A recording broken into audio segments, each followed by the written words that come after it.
Okay, so today we're going to talk about the Israel-Palestine case that we made at the School of Management, and this is in many ways complementary to the South African study that we talked about earlier in the semester. Distinguished participants, I would like to welcome very cordially President Shimon Peres, President Mahmoud Abbas, and Secretary John Kerry.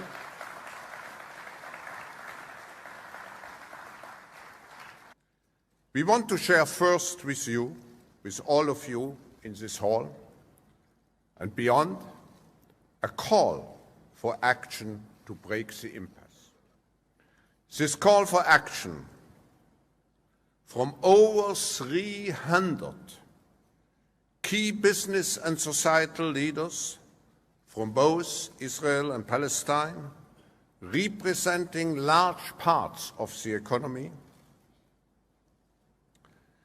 is a powerful and represents a powerful mainstream constituency to accelerate and support the political process. When I look back, I see that most of my life, 45 years, were spent witnessing the conflict between us and our neighbors. It is too much, too long, and too painful. There is almost not a single Israeli or Palestinian family that didn't pay a heavy and bitter price. Too many mothers in both sides shed too many tears. Enough! During the entire last year, a group of civic society Palestinian and Israelis worked closely together, trying to find a way and how they can help accelerate the talks towards creating two states for two people living side by side in dignity, peace, security, justice, and prosperity. In the beginning, we were few, but very quickly, many others joined. The group we have brought together today in front of you consists of some of the leading business people, top executives, academicians, security and negotiation experts, and others. Partners who have come from multitude of opinions are from the left and the right, secular and religious, with different views and persuasions. However, we are all united by our strong desire to see an end to the conflict and move towards a two-state solution. This will be a long road. We had to build trust among ourselves. We had to recognize that each side has its own narratives as to the reasons and the backgrounds of the conflict. We knew that we are unable to breach these narratives. So we decided to concentrate on focusing on moving to a better future.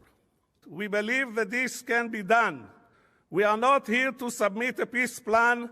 This is the role of the leaders, and only they can do the painful compromises which will be needed in order to move the process. But we are here to encourage them. We think that the civic society has a role to play. Our voice should be heard loud and clear. Members of the business community of Palestine, we are issuing an urgent call to action to all leaders to break the impasse and put as their top priority the serious and expedited pursuit of peace process. This process must end with the establishment in the short term of an independent Palestinian state standing tall alongside the State of Israel. As business leaders responsible for over a substantial amount of the GDP of both Palestine and Israel, we have decided to take collective stand and upset the status quo. Enough is enough. Break the impasse. We shall support you and contribute in any way we can. We will not entertain joint economic or commercial schemes that would legitimize status quo or illegal occupation. The time for choosing which side of history we wish to be on is now. I want to thank those who took part and are taking part and will continue to take part in the Breaking the Impasse. My good friends, Munib Masri, whom I have known and worked with and been to some of those private and quiet meetings with him in various places, and Yossi Vardi, thank you, both of you, for stepping up and being courageous. And even as they found plenty to disagree on, I understand they did in the course of their discussions, even as they fully understand the difficult history that is embedded in this conflict, they refuse to underestimate the potential for the future. And that's because Breaking the Impasse's guiding principle is to respect the freedom and the dignity of all peoples.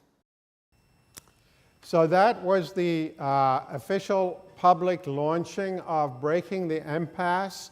This group of some 300 eventually grew to close up to 500 Israeli and Palestinian businesses that were committed to trying to move the peace process forward. And in some respects it was, and certainly in the minds of some of its founders, it was loosely modeled on the consultative business movement that had been so consequential in facilitating the South African transition starting in 1988 that we talked about earlier. The first person you heard there was Klaus Schwab, the founder and president of the World Economic Forum. The second was Yossi Vardi, Israel's wealthiest tech billionaire.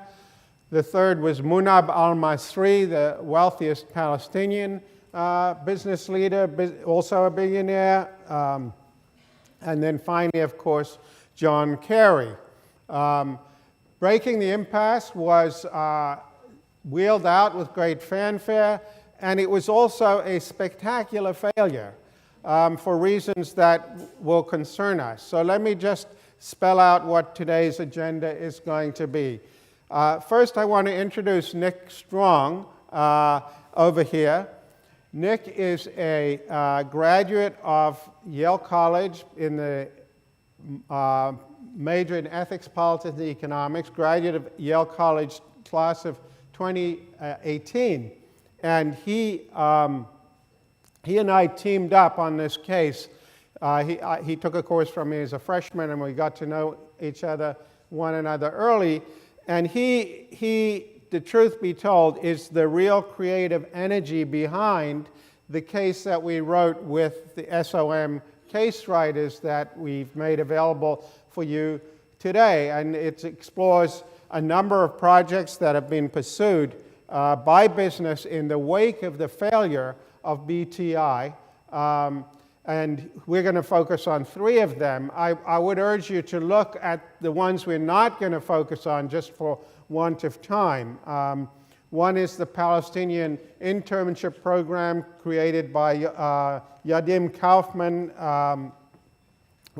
through his company Sadara.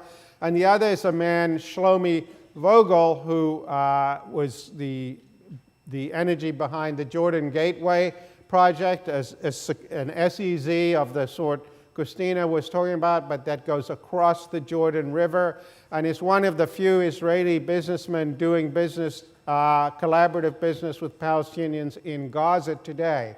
All 5 of the projects, those 2 and the 3 we are going to talk about, have the feature that they get attacked both by the BDS movement, BDS standing for boycott, divestment, and sanctions. This is a largely initially Palestinian founded movement, officially launched in 2007 at a conference in Ramallah, but subsequently, it has antecedents going really back to about 2001. They all get attacked by BDS, and they also get attacked by the Israeli right on the same grounds. They get attacked for normalizing the status quo. Neither the BDS people nor the Israeli right want to do that. We'll talk about that, and indeed we'll also talk about what normalizing might actually mean. But we'll do it after we have worked our way through the cases that Nick is going to end up describing to you shortly. Nick, welcome.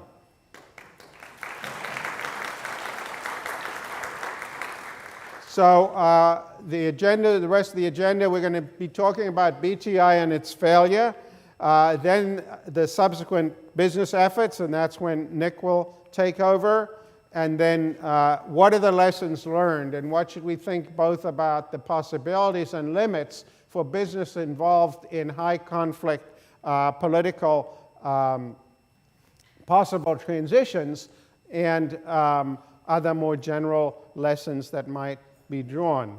So what happened to BTI? There was, as you saw, great fanfare there on the Dead Sea when it was launched in the summer of 2013. It had actually been conceived the year before in Davos and then launched the following year. It was quickly walloped the following summer because that was the summer that Israel went into Gaza in 2014 in one of the most highly conflictual military confrontations between Israel and the Palestinians in recent times. And that was then rapidly followed by the March 2015 election in which Netanyahu did much better than anticipated, actually against a combined coalition of the left of center parties, which didn't manage to stop him, and he formed a very right-wing government, which was a harbinger of things to come. And so most of the people who had been involved in the BTI movement got pretty demoralized, and it didn't cease to exist. Indeed, it exists to this day. I went to one of their meetings earlier this year in Jordan. But for all intents and purposes, it became moribund. So then we're going to talk about the subsequent evolution of business efforts in the wake of BTI's failure, which is what Nick and I worked on and what he is going to discuss. But first, let me just draw out some contrasts between BTI and our earlier discussion of the consultative business movement in South Africa. And I should say right off the bat that BTI's emergence surprised me. And the reason it surprised me was the following, that in the wake of learning how big a role South African business had played in the 1980s in facilitating conversations between the government and the ANC, I had gotten interested in what business might be doing in other high conflict settings in Northern Ireland, in the Middle East, and elsewhere. And so I actually went in 2006 and 2007, I went to Israel and the West Bank, and I interviewed a lot of Israeli business leaders and talked to them about possible involvement in the political process. And I interviewed some of the leaders of Israel's biggest companies, and there wasn't a whiff of interest. They said, you know, what you would expect them to say. They said, our business is business, not politics. The politicians wouldn't listen to us anyway. And indeed, when we lobby the government, it's usually about doing cross-border deals in Jordan and Egypt. We have nothing to do with the peace process. And I would say things like, well, imagine if there was peace. You would have cheap Palestinian labor. You would have, Gaza is on the Mediterranean. Think about the possibilities if there were a real settlement. And to a person, no interest. We said, we have cheap Russian labor was one answer I got from a couple of people. So I concluded that for whatever reason, there was no Israeli business interest in involving themselves in the political process. So I was very surprised when in 2012 and 2013 I started learning about BTI. So business had not been interested. As you could see from that video, BTI, one difference between it and the consultative business movement. It was very much dreamed up outside of the conflict by people in Davos, and it was very much a top-down movement. Whereas the consultative business movement, as I said to you when I gave you my lecture about it, was really bubbled up, and indeed was only the CBM was only created when ANC leaders got fed up with having informal conversations in people's living rooms and said, we want an organization to talk to. So there was a much, even though they were leaders of large businesses, it was much more bottom up and generated from inside the conflict than the BTI movement ever was. Another important difference is, as you heard from Yossi Vardi and Munib al-Masri to a lesser extent, they both said we have all political persuasions here from the left to the right, and we're not taking a position. We're going to be politically neutral. It's up to the politicians to hammer it out.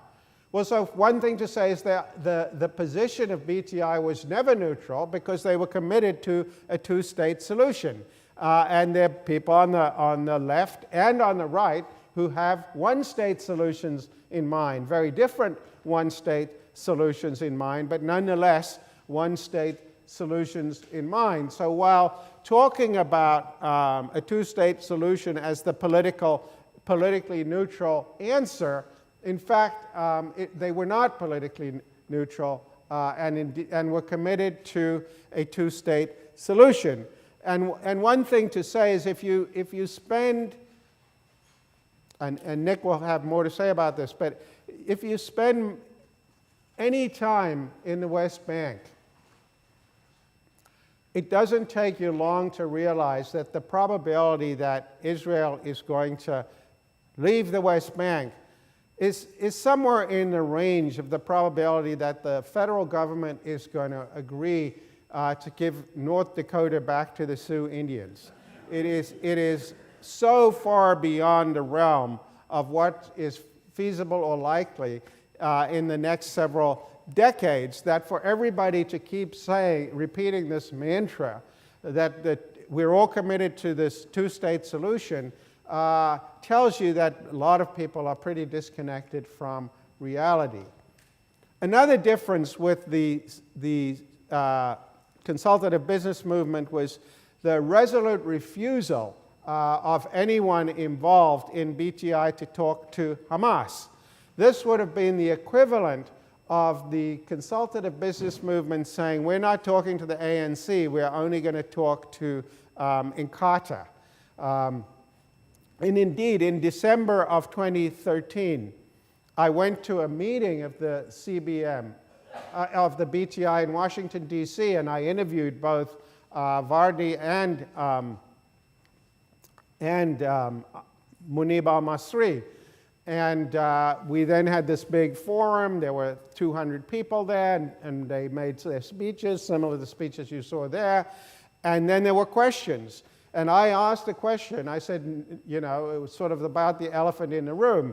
I said, nobody has mentioned Hamas. What do you think about Hamas?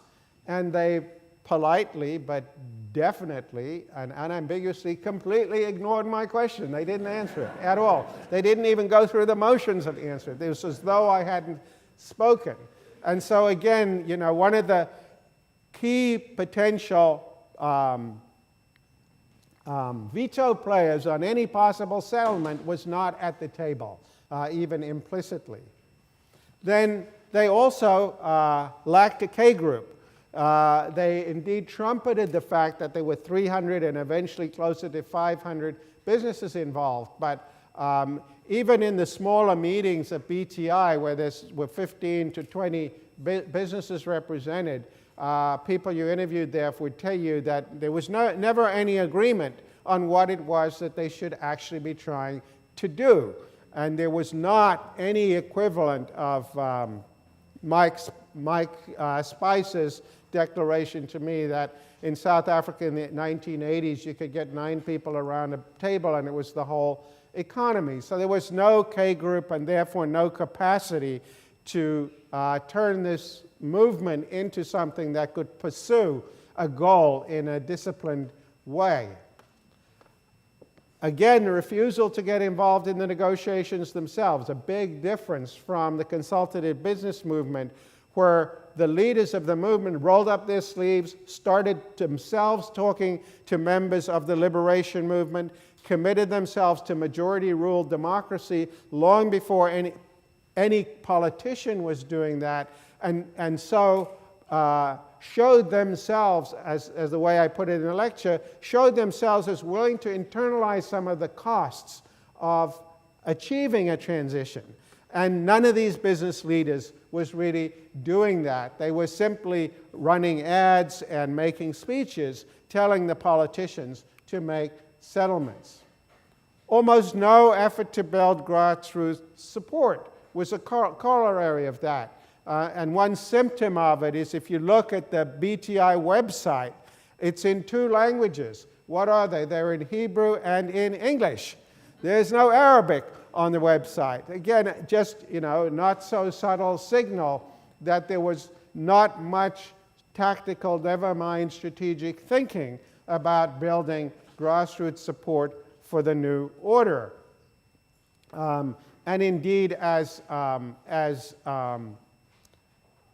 Yossi Vardi said in the clip that I showed you, they had actually, they thought, made a smart decision. They said, we have these conflicting narratives about the past, and we don't agree on what they are, and we've decided to stop talking about our conflicting narratives and simply move forward.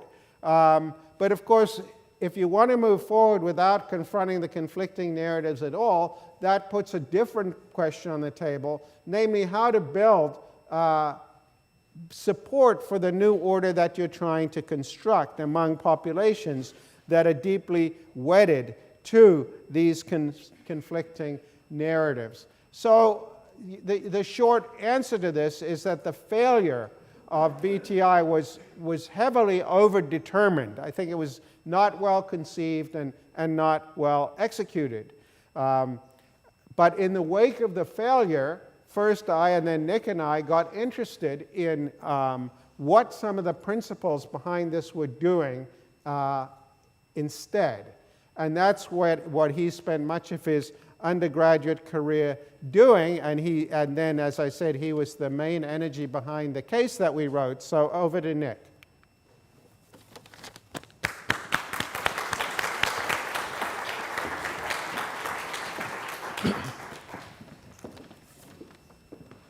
Hi, everyone.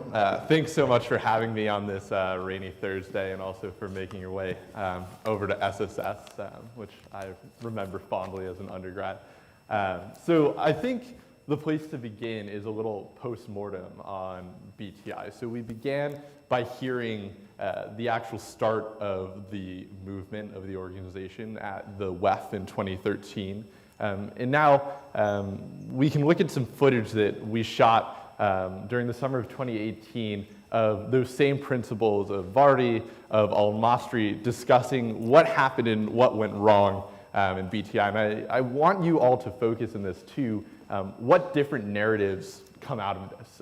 The Israeli narrative that Vardi talks about, the Palestinian narrative that Al-Masri talks about, and the differences in how that informs perhaps some of the troubles that have plagued the organization from the beginning. I think, first of all, that the voice that we should have a two-state solution, and the voice that the business community will support, or at least parts, or big parts of the business community will support the government in doing it, it's a very important input in the future equation. We should continue to meet. I believe in having the political solution first. I will never cooperate in any way after my experience with the Israelis, after experience with the 500 business people of the Israelis who said, yes, they want a two-state solution, they want to do this. And when it came, when the WEF, the World Economic Forum, tried to do something, they vanished. We felt that the Israeli business community was not what we were thinking that they would be in terms of being aggressive and push the political leadership to come in line with what they were privately saying. These days, it's not very popular to be a peacemaker. Not in the Israeli side, not in the Palestinian side. It's not very popular nowadays. There's no negotiation today, and it's not very popular because the society doesn't support people that believe in negotiation and peace. The same happens in the Palestinian side, maybe even more. And to be frank, the failure came mostly after the war on Gaza in 2014. During the war, when you have suffering of people for 55 days, and you don't hear a voice coming from Israel trying to or asking to stop that war or to stop that part of grievance that we have, we thought that it seems all what we have done does not have a good sound on the other side. They could not manage to say something publicly against, and we felt alone. In the minds of all Palestinians, it's dead. In the minds of the Israelis, they want to keep it this way for their own benefit, to create, to say that we are working, we're doing something with the Palestinians. But to me, it's completely dead. If you'd go down the street here, you ask any Palestinian, what do you think? One state, two state, he'll tell you, look, we take one state, we have one condition only. Equal rights. Great. So very different in 2018 from the initial excitement about the organization in 2013. I think there's a lot of things that jump out, but to me, the most important part is you have the Palestinian leadership saying that this organization no longer exists. And then you're also interviewing a CEO of the same organization, which is moving forward and still holding events. And I think that dovetails into just a very brief history of the conflict and what I want everyone to think about in terms of narratives as we think about this conflict and the business that's operating within it. And so much ink has been spilled on the history of the conflict. There's plenty of wonderful courses that you can take here at Yale on it. So our mission today isn't to actually understand the conflict, to determine what events took place to shape it, but more to be comfortable in the fact that there are multiple narratives within it. If you read the case, I begin the history of the conflict with the first massive wave of European Jewish immigration to what is now Israel in the late 1900s, or rather 19th century. If you talk to some, they would define the start of this conflict, of this story, particularly religious or far-right Jews, as going back to the times of the Old Testament. For Palestinians, it could be during the 17th century, where there are efforts to gain autonomy from the Ottoman Empire. So our goal here is not to establish the history, but to recognize that there are multiple narratives and that multiple narratives can be true. I have two images up here to show this conflict or this contrast. On one hand, you see the separation wall. It is two different people, a separation wall, a security border, and an apartheid wall. Also on the left, you see not only is there a conflict of separation that you see in the barrier, but there's also one of coexistence and a proximity. This is in the east of Jerusalem. You see an ultra-Orthodox family passing Palestinian Arabs. So I want everyone to get comfortable with the fact that when we think about the principles in the case we'll be discussing and how they operate, that there isn't a single narrative that defines the conflict itself. I think everyone subscribes to different narratives, and one of the challenges that they face, and anyone I think in a conflict zone like this faces, is actually understanding that there's multiple narratives, that what you're operating in, the assumptions that you're taking, are not necessarily universal. So jumping back, Professor Shapiro discussed the two-state solutions and the facts on the ground that now make it quite difficult to imagine that it will take hold anytime in the near future. But if you've been following contemporary Israeli politics at all, you know that this has perhaps become more and more moribund in the last few months. So the left in Israel, the Labor Party, which had been the traditional left, has effectively dried up as a major force. It's now Likud on the right, and then a more centrist party, blue and white, under Benny Gantz. And as you saw in the spring when there was this first period of campaigning, and now they're going through renewed cycles of trying to form a government, Likud, especially under Netanyahu, was pushing facts on the ground increasingly away from a two-state solution, openly discussing annexing the West Bank. And further, there wasn't a left or even a center party that was providing a viable alternative. So one of the things that I think we need to discuss and think about BTI is, where do you move if you're operating in this conflict, if what's been the dogma for it since really the beginning, a two-state solution, and that's both in Israel, among Fatah and the Palestinians, and in the US too. Congress right now is discussing passing a resolution affirming its support for the two-state solution. If you're moving away from that, if the status quo is changing, then how do you actually operate? Where are you moving towards? The economic realities of today are really one of separation. Israel, if you've kept up with their economy, is truly a technology powerhouse. Startup nation is used colloquially often to describe it, but it's one of the leading technologically advanced countries in the world. In terms of startups per capita, it is the world leader.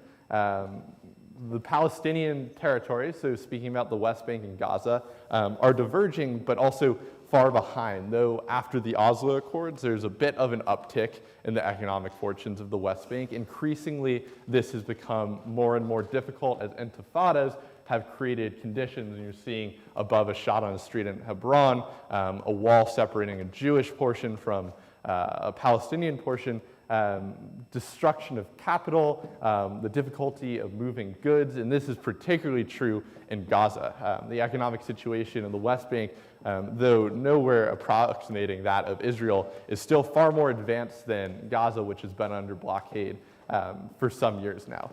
But I think the second point to make is there's always going to be a sense of intractability in the conflict too, even as you have this divergence. Economically, Israel, a very different place if you think about its economy from Palestine, because of the geography of the conflict, because of the contours of demographics, of shared history, there's always going to be this element of shared fate. And I put this photo up, which at first glance looks like a standard Israeli beach overlooking the Mediterranean, to make that very fact. So if you went through the case, you'll know that what we're looking at here is a beach just south of the Israeli city of Ashkelon, looking south to Gaza City. It's quite interesting to go to this beach because while it's well within range of rocket fire during periods of conflict, it's quite popular among local Israelis to go to the beach. But perhaps more importantly to us when we think about the interconnectedness of geography is just north of this beach is the Ashkelon desalination plant. So Israel, in a part of the region that is quite water scarce, has turned towards desalination as a way to get much of its water capacity. And it was found out that there's a period in recent years where the Ashkelon desalination plant had to be closed because of raw sewage being let out in Gaza due to issues processing it with lack of electricity, capital infrastructure, et cetera, had been dumping raw sewage into the Mediterranean, flowing up to Israel and shutting down the desalination plant.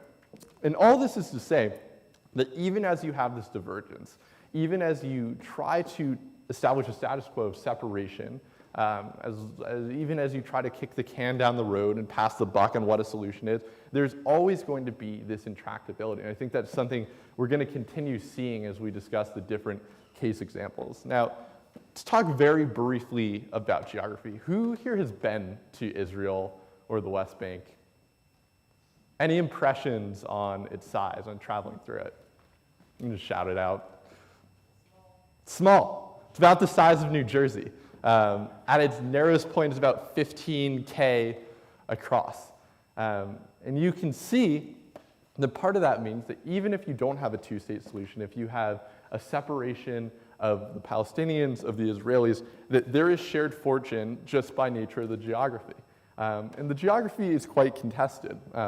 You can have a situation like we see in Gaza, where you have a blockade, where you have Israel totally removing itself from connections to Gaza, and yet because of the environment, because of the closeness of the geography, there still has to necessarily be connections.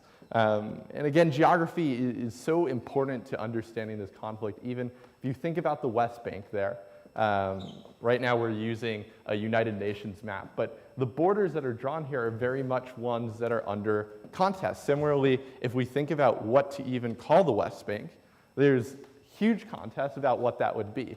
There would be those that would call it the West Bank, those that would call it the State of Palestine, and those who would call it Judea and Samaria. So again, when we think about contested geography, when we think about different narratives, there's the fact that all of these folks, all these principles, are operating with very different assumptions in a very confined space. Now, I think the central question we're all going to consider together today is, what can business do? So what can BTI and similar folks do when the political process fails? And to begin, let's go quickly through the major peace talks for the Israeli-Palestine conflict in the last 25 or so years. So beginning in 1991, the lead up to Oslo, you had the Madrid Conference. You had Oslo I, Oslo II, the Hebron Protocol, the Wye River Memorandum, the Sharm el-Sheikh Memorandum, the Camp David Summit, the Taba Summit, the Annapolis Conference. You then had Senator George Mitchell leading talks, the John Kerry-led talks, which dovetails into BTI and what you saw at the start of class today. And then 2019, or coming sometime soon, the Kushner peace talks. And I think I've had this slide for a couple of years now, and I was telling Professor Shapiro, every time I do this talk, I have to update that date. But hopefully, sometime in the near future, we'll hear about the Kushner peace plan. But I think the takeaway here is, what's the actual progress towards any solution? And it's nearly none. So if you're a business looking at this, despite all the efforts, all the talks, and it's been by the Arab League, the belligerents themselves, the US, and Russia has been involved in the quartet, where do you actually go from here when a political process fails and is stagnant? So I think there's three options for the private sector, and for the next portion of the lecture, I want everyone to imagine themselves as a business person in Israel, in Palestine, facing this stagnant political process and thinking about what options you have available if you want to move things along. And the three I'm going to lay out is, one, and this I think fits into BTI's approach, is you can revive or influence the former political process. So you can, like BTI, say that we are going to take our collective influence in the business community. We have 30% of the GDP, and we're going to pressure politicians on both sides to re-engage in the political process. We're not going to actually shape it. We're not going to say what a solution is going to look like, but we're going to be a pressure group that makes our politicians move forward with it. The second, and we'll see some examples of this, though I think it becomes quite fraught, is you can act completely independently of the political process. You can say that the status quo is not moving anywhere from the political process. Talks aren't doing anything. There's no discussion. So what I'm going to do is I'm going to change facts on the ground myself. I'm going to remove myself from the political process, and I'm going to act independently of it, and I'm going to change the actual facts by using my influence as the private sector. And then the third, and I think the one that you'll see most of the cases we discuss align to because of the nature of the conflict, is you act both within and without the political process. And fundamentally what I mean by that is you can't wring the politics out of politics, particularly in a high conflict zone like Israel and Palestine. Even when you are trying to act independently of the political process, and we'll see this more as we go through the case, you are necessarily being political in doing so. Even the act of operating outside of the political process is political and quickly becomes political. So there's three main principles I want to talk about today, and you likely saw them in the case there: SodaStream, Rawabi City, and then also Eco-Peace Middle East, all of which are very different, but also I want everyone to consider, and we'll discuss at the end, what are the common threads. We have one of them, which is the challenge both from the left and the right to their progress. But consider, what are the similar challenges, the similar narratives, perspectives shared by all these? So we'll begin with SodaStream and a quick video. Here's one commercial millions saw during the Super Bowl. Mix in the perfect flavor. Look, a soda that's better for you and all of us. Johansson endorses SodaStream and for years served as a spokesperson for Oxfam, a group fighting global poverty. But Oxfam recently told Johansson her work with SodaStream was incompatible because it operates a factory in what they call the occupied West Bank. This is the plant at the heart of the controversy. It's about a 20-minute drive outside of Jerusalem, and it's become the target of the BDS movement. BDS means boycott, divestment, and sanctions. The factory employs 1,300 workers. 500 of them are Palestinian. Some in the BDS movement and groups like Oxfam would like to shut the factory down. SodaStream CEO says they should come to his factory. I say they should come here and look my workers in the eye and then tell me that they want to close the factory. Because, you know, it's easy to want to close the factory when you're sitting behind an Oxfam desk in New York or wherever they sit and claim that we are the ones who are hurting human rights. Oxfam claims businesses such as SodaStream further the ongoing poverty of the Palestinian communities that we work to support. Yet SodaStream workers, who make 3 to 4 times what other Palestinians make in the West Bank, tell a different story. We love SodaStream. We need SodaStream. Where do we go after this job? Great. Anyone have a SodaStream at home? Yeah. So SodaStream is a unique company in that today, if you go to the Nev in southern Israel and walk into their factory, you will see a scene similar to this, which was taken in the summer of 2018, which is Israelis and Palestinians working together on a factory line. And what I'll add in there, it's not just Israeli workers supervising Palestinian labor. There are Palestinian foremen and managers on the SodaStream factory floor, which is quite unique within the conflict and within the region. Now, how did we get to this place of SodaStream, which Daniel Birnbaum, who you saw at the end of the clip and factors heavily into the case, refers to as an island of peace within the conflict? An example of cooperation between Israelis and Palestinians coming together in business to change the facts on the ground and change narratives around cooperation. It began with, I think, much lower sites. So SodaStream, and you saw a clip from 2013 of when that factory was originally in the West Bank, began hiring Palestinians because of a lack of labor. It wasn't a principled move. Daniel Birnbaum, when he became CEO, needed additional labor to deal with growing demand and hired Palestinians. Very quickly, though, I think he realized that there was something there, that Israelis and Palestinians could work together. There were, of course, challenges. Some Israeli employees initially quit the West Bank factory when Palestinians were introduced. And you had challenges coming both from the left and right to this experiment. So SodaStream moved from something that was originally using Palestinians as additional labor into them becoming an important part of the company, serving as foremen, as floor managers, getting full health benefits commensurate to that provided by the Israeli state system. But as soon as that began, and soon after, as you saw in that clip, there were challenges from both the left and the right. On the left, as you saw, was BDS, which looked at something like SodaStream as normalizing the status quo, as employing Palestinians, but not actually making any fundamental changes to the political situation on the ground. And what it was doing by operating in the West Bank was just normalizing an occupation.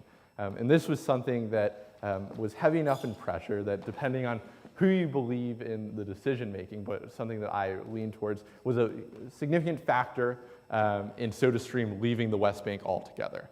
The second was on the Israeli right, which saw Israelis and Palestinians working together as fundamentally challenging the narrative of the conflict. So very interestingly, it was even once SodaStream left the West Bank for a new factory in Israel, they brought their Palestinian workers with them. They worked with the Israeli government to get work permits to bring the Palestinian workers along with them to the Nev. So I think there's two reasons for this. One is they were fundamental to the production process. They were skilled labor, they were in management positions, and two, because Daniel Birnbaum had begun to see this cooperation as something that could actually be influencing consumers. If you have a SodaStream now and you look on the back of the box it comes in, you'll see that it says produced by Arabs and Jews and Israelis working together in peace and harmony. So again, it was a way to actually change the narrative around the conflict. But when I first started getting involved in SodaStream, and this is in 2016, they had just had their last employees in the Israeli factory, the last Palestinian employees lose their work permits. And there's this question, and Birnbaum became a very outspoken critic of Prime Minister Benjamin Netanyahu over this, about these permits being canceled. And if you ask Birnbaum, the reason they were canceled was because for the right, for those who were not looking to change a political status quo, not looking for cooperation, it represented a threat to that narrative. So the Palestinian workers were reinstated in waves after a heavy pressure campaign by SodaStream, but it showed that it was a capricious solution at best, both on the left, BDS, who still criticizes SodaStream, and there are several Nordic companies or countries before this factory that was moved that wouldn't accept SodaStream products made in the West Bank. They had to outsource it to China. But also on the right, if you look at Prime Minister Netanyahu and the idea that, well, why would we bring Palestinian labor into Israel when we have the unemployed in Israel, continues to be a challenge to it. But I think what you see from the example of SodaStream is the ability to influence the status quo on a grassroots level. That you're able to build business and people-to-people connections that actually change the outlook. And it's quite interesting, and there's some quotes in the case about that. So if you speak to folks, both Israeli and Palestinian who work at SodaStream, to hear how their outlook on the conflict and on the other side, the other, changes by actually working together. Having Palestinians manage Israelis, Israelis manage Palestinians, and as you see, sit together on the factory line for hours every day. So this, I think if you look at it, Birnbaum would say he's trying to operate outside of the political process.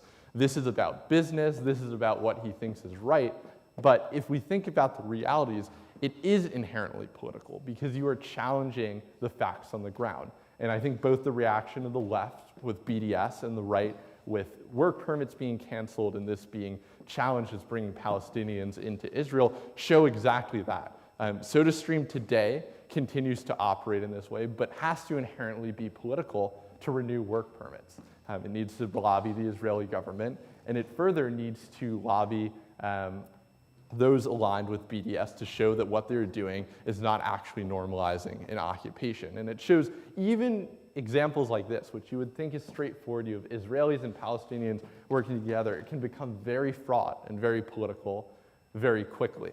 And adding to the complication, recently, I believe the summer of 2018, SodaStream was sold to Pepsi.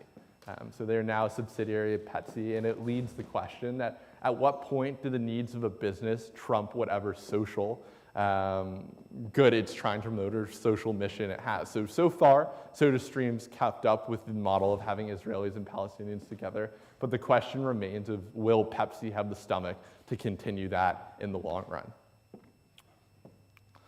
The next I want to jump into is Rawabi City. And Rawabi City, and we'll hear from Bashar al-Masri, who's actually the nephew of Munib al-Masri shortly.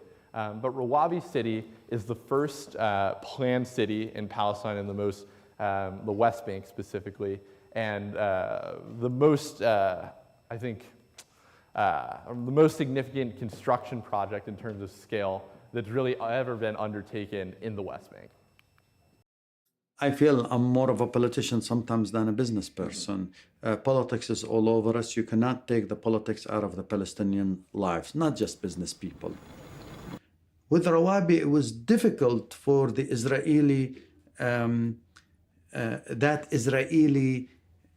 propaganda, the negative propaganda, to paint Rawabi the way they paint the whole Palestinian situation. One of the most important issues of Rawabi is the Palestinians' feeling of pride that, yes, we can take matters with our own hand, despite the fact that we're under occupation. We don't have to give in to the occupation and leave. We can defy the occupation and build on our land.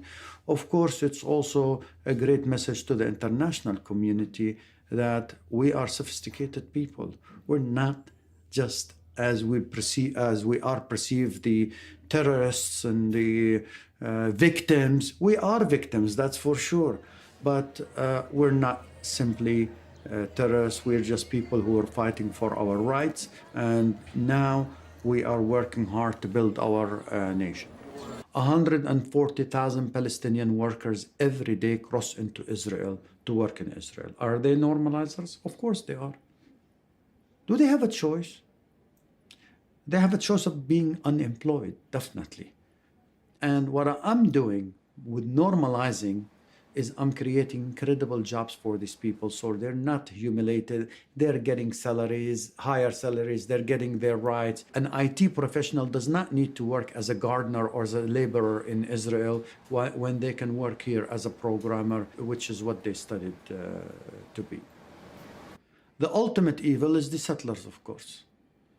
And then the occupation, which is the cover for the settlers. We don't have issues with the ordinary Israeli people. The settlement movement is an ideological movement.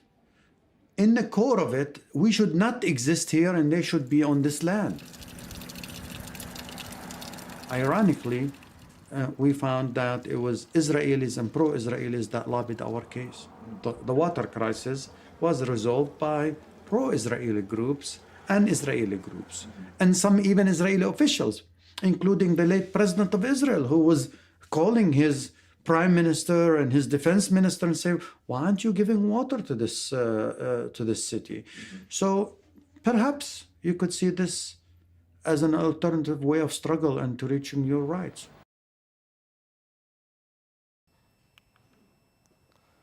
So if SodaStream was meant to be incremental in changing the facts on the ground by bringing Israelis and Palestinians together and promoting understanding, Rawabi was meant to shift the status quo altogether. As you can see, this is a picture of Rawabi taken during construction.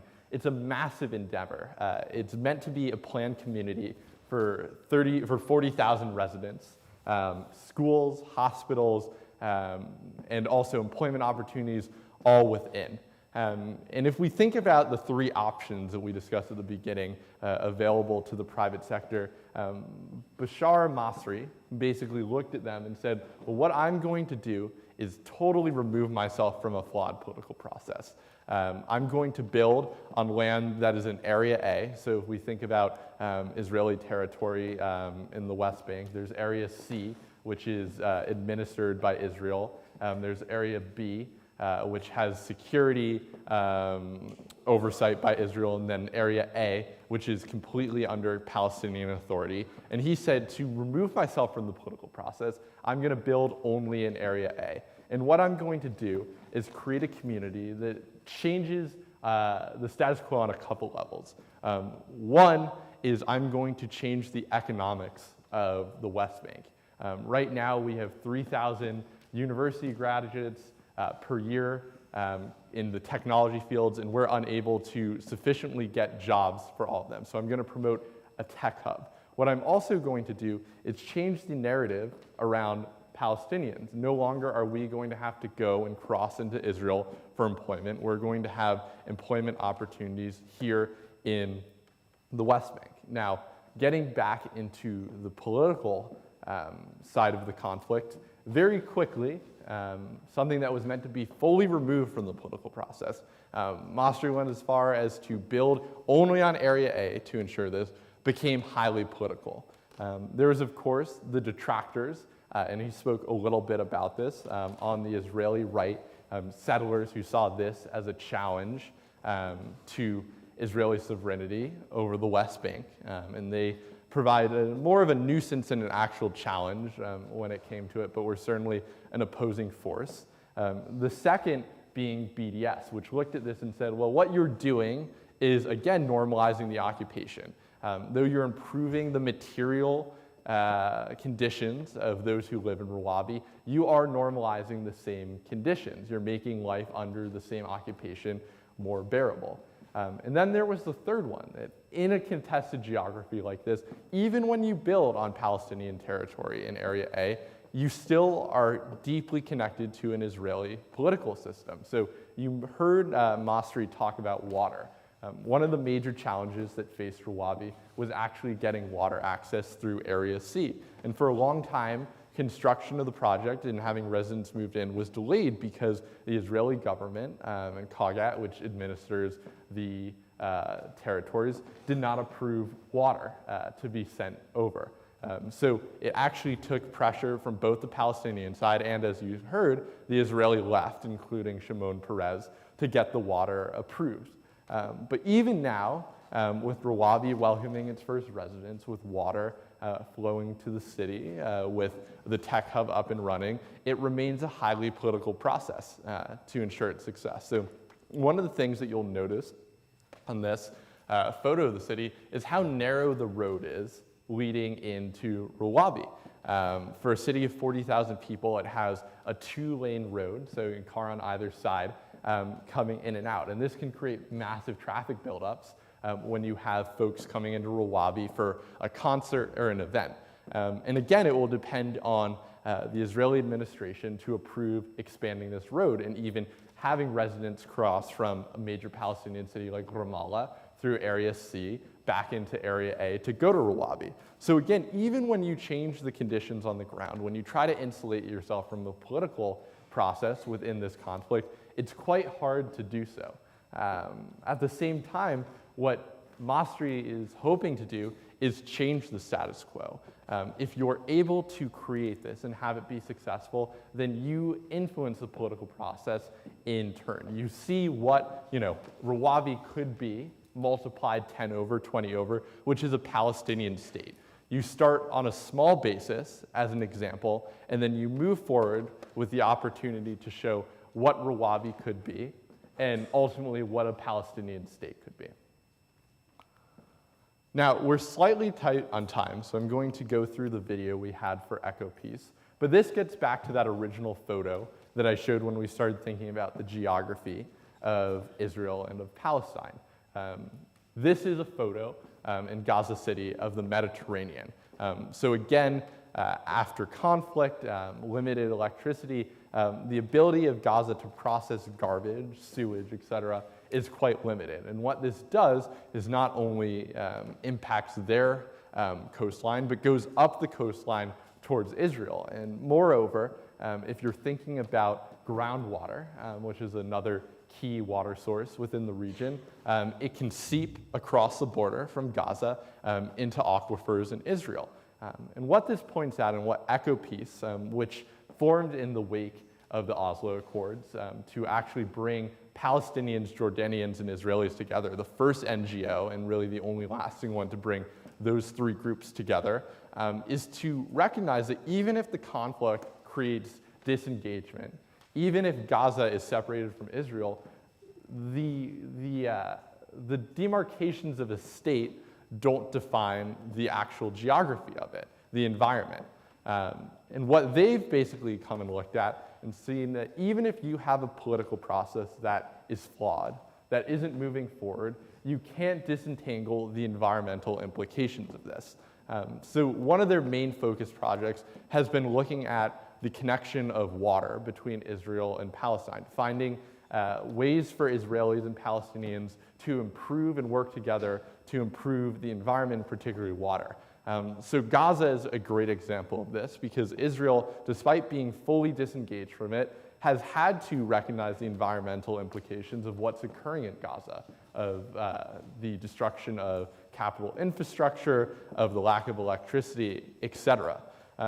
But they've taken it a step further too. If we're having this idea of you have to leverage the environment or pay attention to the environment because of the connection, they've taken it a step further and said, well, if we have a fundamental connection through the environment, is there a way that we can introduce business, regardless of the political process, to actually take that reality of environmental interconnectedness and use it as a way to create cooperation? And there's this idea, and I encourage you all to go into the case and read more about it, but an idea by Gideon Bromberg, who is the founder and Israeli head of Echo Peace Middle East, of a water energy nexus, looking at the differences between the environmental resources of Israel, Jordan, and the Palestinian territories in Gaza, and finding a way to create an actual and business incentive for them all to collaborate. So Gideon looks at the situation and says, Jordan is limited in its water, but it has huge amounts of low-cost electricity because of its deserts and solar energy. What if there's a way to have Jordan send its low-cost electricity across Israel into a place like Gaza, which has access to ocean water, which can be desalinated, use that electricity to produce at low cost desalinated water, which is then sent back to Jordan via Israel.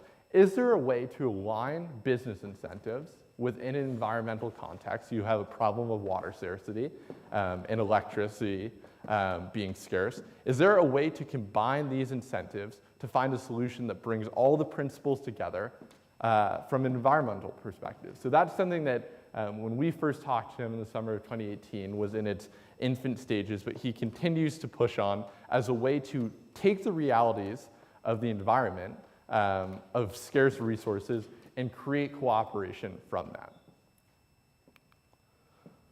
So very quickly, this I think is scratching the surface of a lot of what's in the case, and I do hope you'll all take the time to go through it. But to summarize and go through the lessons learned quickly, I think the things that stick out to me and the things to consider is how hard it is for business to have a political impact on the conflict.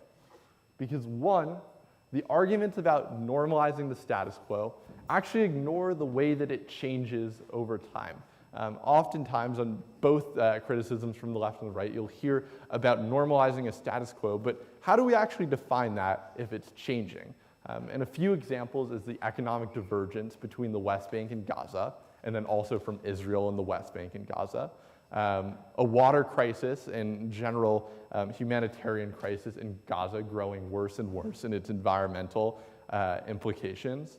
And then also the changing regional geopolitics. The fact that the principals who would have supported the Palestinian cause, perhaps more stringently thinking about the Gulf countries especially, are no longer as involved or as focused.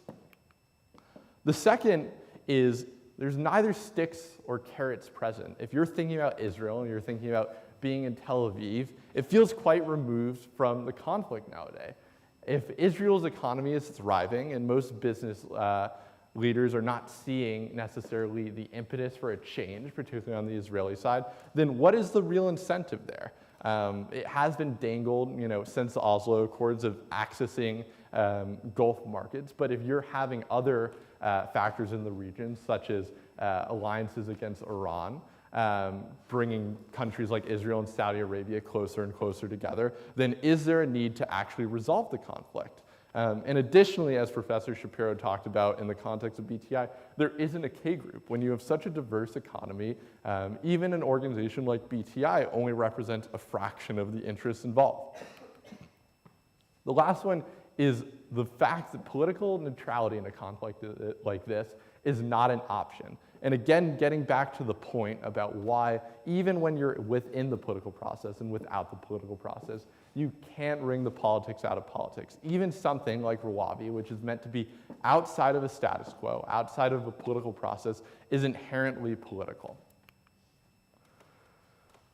So I think what to step back and look at from both of these three examples and the additional examples in the case is the best option forward is to actually look at scalable demonstration projects, projects that operate on a smaller scale, and use them as an example that can be built on to have a positive impact. For business leaders to start small and use that to influence the political process as it moves forward. And I think these three, though all very different, are an example of that.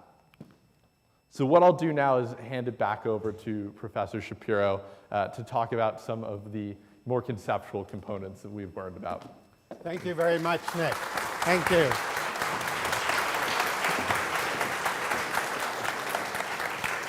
So, as he said several times, he's really scratched the surface of this incredibly rich case that he has done most of the heavy lifting to put together. He spent, I don't know how he graduated from Yale College, because he must have spent half of his time when he was supposed to be in classes here wandering around the Middle East. But nonetheless, I think that the place to start is where he ended, that there were, when you look at these conflicts, there are these endlessly repeated phrases, and they're repeated so often that you have to wonder whether they have any real reference. One is that the two-state solution, you know, is everybody repeats it as the only option, whereas it's clearly the case that it's not an option, and it hasn't been an option for a long time.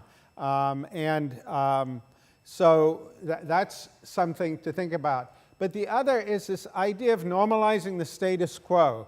And the thing about the phrase normalizing the status quo, it sounds like what you're normalizing is the absence of change.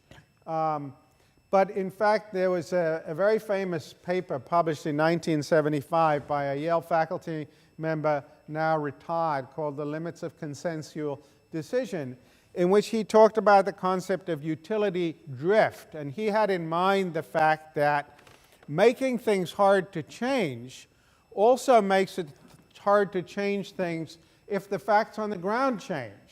So the American founders made the Constitution very difficult to change, but that doesn't mean that we are locked into the world as it existed in 1787. On the contrary, the facts on the ground change, and then that can bubble up and influence the way in which people think about the status quo. And so a few things just to highlight that have come out of Nick's presentation here and our earlier discussion of the failure of BTI.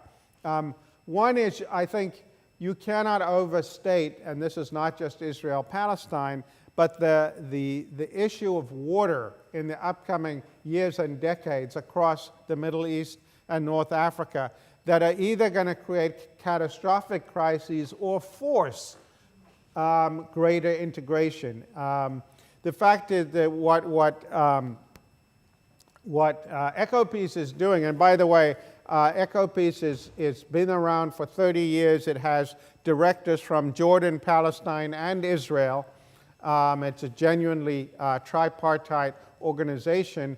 But they are raising capital for the project that Nick talked about that is essentially going to produce cheap electricity in Jordan to supply water for Gaza to manage its sewage so that Israeli desalination plants can actually operate. And it's an example of the crisis forcing forms of cooperation that hadn't even been thought about 5 years ago. Another so you get a brief sense from the Rawabi story is that most outsiders' perceptions of Palestinian workers are laborers who will be going and working on building sites in Tel Aviv. But in fact, there are a number of universities now in the West Bank graduating 2,500 software engineers a year. These are people who are well educated and are employable in many walks of life. Yadim Kaufman, in one of the other things we mentioned in the case, has created something called the Palestinian Internship Program, where people, and by the way, Bashar al-Masri was one of the people who did it. You spend, a Palestinian goes and spends a year in an Israeli tech company and then has to go back. And several of the startups in Rawabi are by graduates of, their tech startups by graduates of the PIP, the Palestinian Internship Program. He's also started a venture capital fund with no Israeli money, so it can't be seen as neo-colonialism, to fund Palestinian startups in the West Bank, particularly in Rawabi. So again, it's producing a new population, a new generation of Palestinian youth with very different education, background, and credentials and aspirations. And these people are growing, they're multiplying. By the way, it produces some other things that BDS doesn't like growing inequality within the West Bank, because you're seeing a much more differentiated economy. And by the way, considerable divergence between the economies of the West Bank and Gaza. Furthermore, the far right-wing Israelis, their agenda for a long time, as is in the video, has basically been to make life so unpleasant for the Palestinians that eventually they will go to Jordan.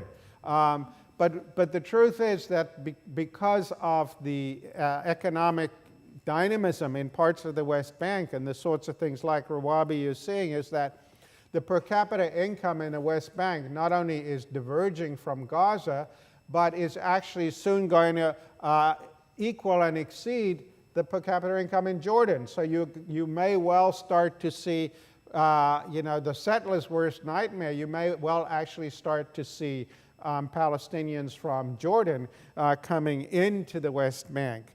And so this is another example where the word status quo suggests no change, but in fact, the change on the ground is likely to start forcing political change. And as you saw at the end of the post-mortem video, one of the Palestinian businessmen saying, actually, we have no problem with one state, but what we want is human rights. And I think that this is ultimately where this conflict is now headed, that people, instead of continuing to repeat the mantra of a two-state solution, are going to start demanding the vote.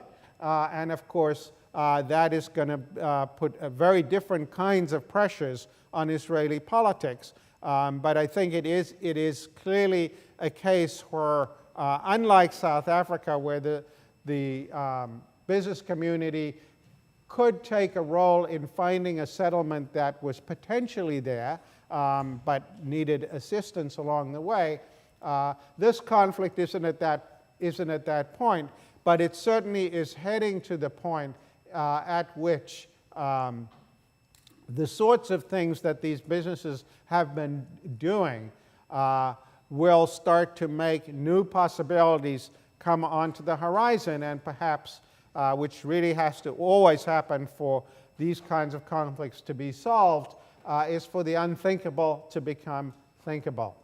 Okay, we will talk about crisis, crash, and response next Tuesday.